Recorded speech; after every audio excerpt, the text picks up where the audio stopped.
I'm Dr. Christian Coachman from São Paulo, Brazil, dentist and technician, and I'm here to continue with the DSD webinars.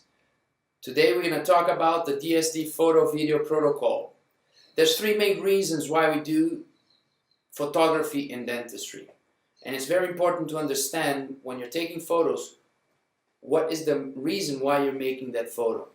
One reason to make dental photography is to create information, to design smiles and treatment plan cases. Another reason is to utilize these images to interact with the patient. And a third reason is to do images that are beautiful and good quality to create lectures and publications. Today, I want to focus on the technical images. What do we need to do on a first-second appointment with the patient to create the information that we need to design and treatment plan our cases? The workflow or the protocol that we've been using is the most simple protocol available. You can do sophisticated photography, and that's totally fine, but we believe on simplicity. We believe on creating solutions that we can actually train our staff and reproduce this in a controlled way. Our DSD protocol is made of 6 specific photos on the top of the slide and 4 videos. Now the interesting thing here is that even the 6 photos on the top can also be made from videos. So nowadays what we are doing is, instead of making photos, we are just doing videos, and there are also actually 8 videos that we do.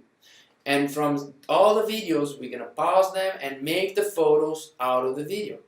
So we're going to create snapshots of these videos to develop our dental photography protocol.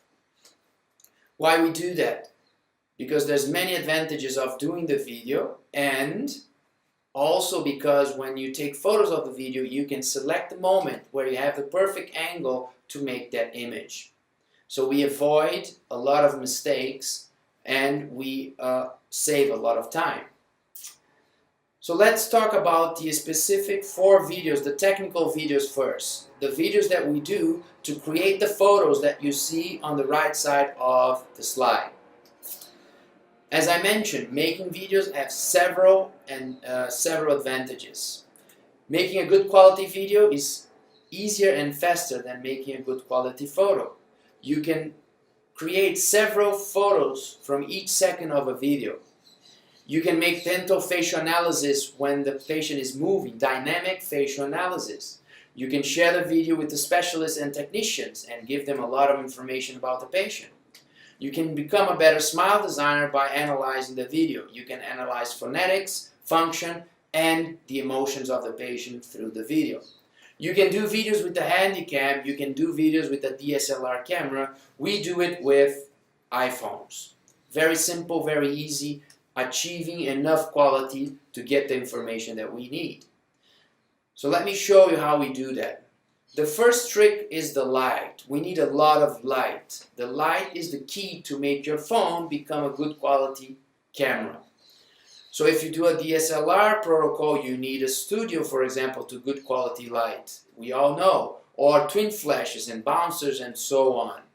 But for us, let's go to the simple version of the protocol with the phone. With the phone, you also need a lot of light. So instead of having a sophisticated studio, what we need is a compact studio. And we do that with specific LED lights. Very simple. You can have small LED, big LED panels, it doesn't matter. Something that generates a lot of light so your phone can capture with quality the images. This is just an example, a suggestion of how we set up the studio for the iPhone images. And besides that, what we're going to do is we will have also an LED light attached to the phone. The one we use is from Smile Line. The Smile Light from Smile Line. So LED panels and the light attached to your phone, and you can achieve quality pictures like you see on the screen with your phone. You can also do quality videos with your phone. Very good for educational purpose, but also very good to interact and show to the patient. So let's go technically over the 6 photos because this is the most important part. This is what we need. If I'm going to be your smile designer, you need to send me these 6 pictures to allow me to design the smile for you. So the 2 frontal pictures, one is retracted, one is smiling. The teeth, they need to be apart. The head position needs to be very straight. First we take a couple of seconds, we film the patient a couple of seconds with retractor, then a couple of seconds without retractor. Now, the key here is to have the camera perpendicular to the eyes at the eye level. That's the key. Not at the mouth level, but at the eye. If the patient has long hair, you need to hold the hair behind their head so we can see their faces, we can see the base of the ear. The base of the ear is an important reference to check that the patient is completely frontal, so we don't see one side more than the other. The other tricks that we need to cover to make these frontal pictures are the following. We need to place a retractor in the patient's mouth.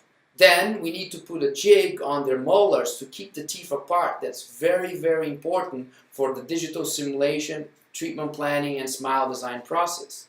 So we put the retractor, we put the jig on the molars, and then the third trick is that we put a glove box behind their head, and they're going to hold this box against the wall with the pressure of their head. So what we need is to keep the patient's head and the camera on the exact same position while we record the patient with retractor a couple seconds and without retractor a couple seconds, smiling. So what do we do to keep this position? Besides the box behind the head, it's very important to put on your phone a monopod that will keep your phone stable so you can record without shaking and without moving. That's a very important trick. So when we do this with the head and phone stabilized, we can have this kind of situation where the smile photo and the retracted photo are on the same position. So when we do drawings over the smile photo, we can overlap these drawings over the retracted photo.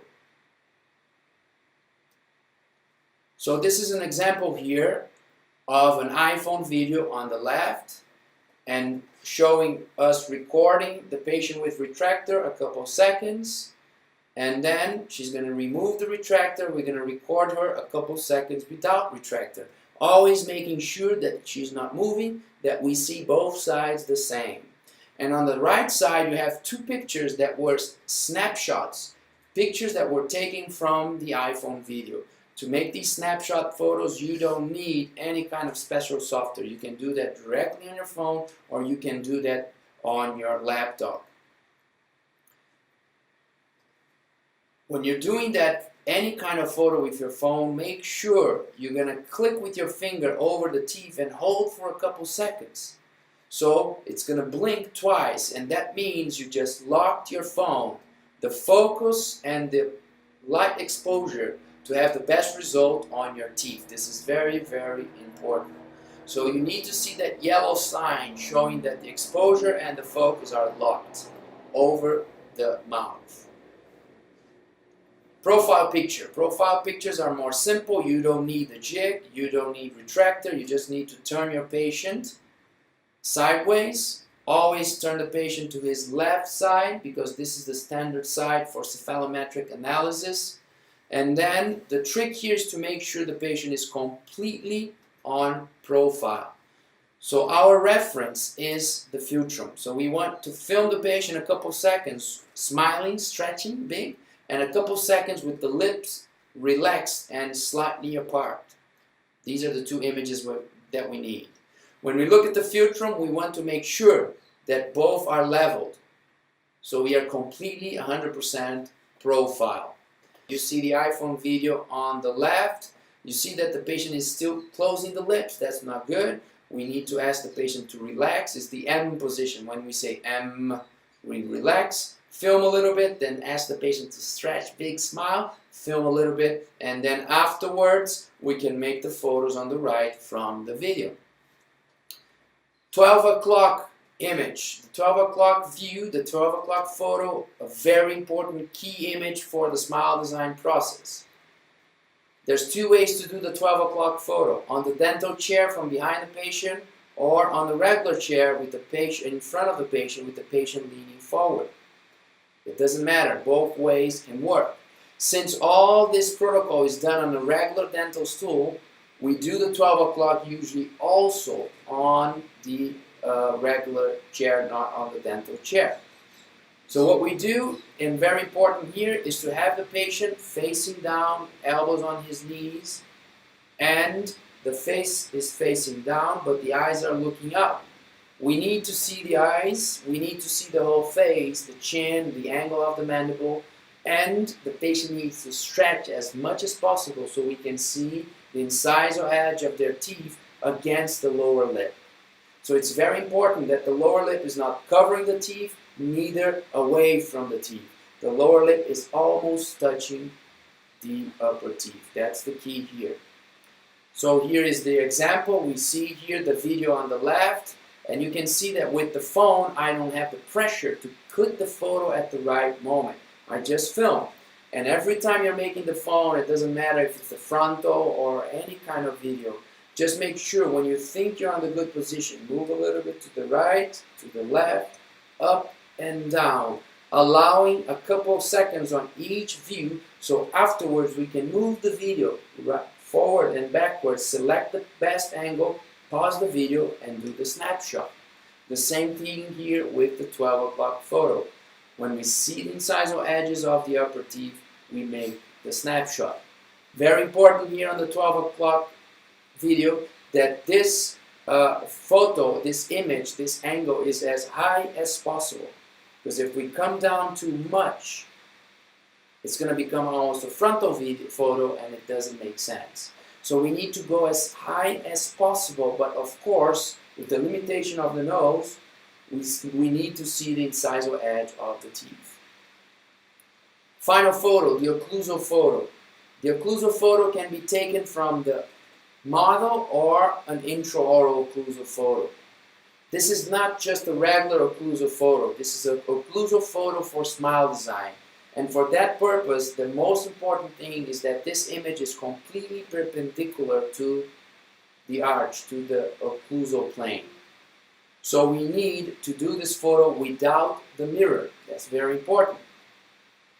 Without the mirror, we usually don't capture the molars, and that's not a problem for the smile design process. What we need is the perpendicular angle. So we do that without the mirror. If you already have a model of your patient on this first appointment, you can make the picture from the model, no problem. It's easier on the model to guarantee that the photo is perpendicular. To make it even more easy, just draw a line with the pencil on the palatal, on the raphe, the palatine raphe, so when you're looking at the model, you can help yourself the position of the camera to make sure that the raphe is a straight line. That's very, very important. If you're doing that in the mouth, look at the raphe and make sure that the angle of the photo is good when the raphe is a straight line, not a curve. The other key factor here for this occlusal picture is the retractor.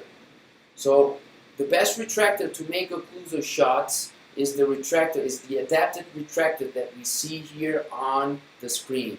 So if you take this retractor that is splinted, we cut the bottom part. This is the ideal retractor for the occlusal shot. So with this retractor, you're going to gain ideal retraction, and then make sure that the patient is against the wall, leaning backwards and utilizing the wall to support their head, and then you're going to come from below them and level your phone to have this perpendicular shot. So you can see how easy it is for the patient to retract themselves with this retractor, and then you position yourself and film for a couple seconds, and then you can make the snapshot afterwards. So here's the example, the phone, this case not even using a retractor, that's fine for smile design. If the patient doesn't cover the teeth with the lips, you can do that very, very simple. One of the advantages of this simple protocol with the phone, with the smartphone, is that it's very fast. We save a lot of time if comparing to the regular DSLR photo protocol. And for the patient, it's very good on this first appointment to be very efficient and not bother the patient with long protocols of photos and retractors and so on. So with these photos, we're going to develop the whole smile design process and develop what we call our smile frame. So these are the 8 videos that we have. We already explained the 4 videos on the top that will generate 6 photos. Now let me quickly explain the 4 videos on the bottom. The first video that we do here is the casual video. So it's just an interview with the patient. This interview is very simple. We usually make 5 questions. Why you're looking for treatment, what you like on your smile and what you don't like, what are your expectations, and what do you believe is an ideal smile. With these questions, very important emotionally to capture some information, but we also want to see the patient smiling, stretching, doing different faces. So we can then, on the right side of the slide, you see the snapshots, the pictures we did from the video. And you can generate several important images to analyze the case, to communicate with the specialist, with your team, and also to present the case to the patient, to explain your treatment plan to the patient. The second video that we do is the close-up. So we're going to turn the phone horizontally, we're going to get closer to the patient. And when we get closer to the patient, it's very important not only to have the LED panels, but to have the little light attached to your phone so you see all the way back to the molars and you don't have shadow in the mouth. On this video, what we're going to ask the patient is to count from 0 to 10, 10 back to 0, and then pronounce the phonetic sounds, the F's, the V's, and the S's. Make the patient smile and stretch, and then afterwards we can make several snapshots. You can see on the right side all the pictures I did from the iPhone video.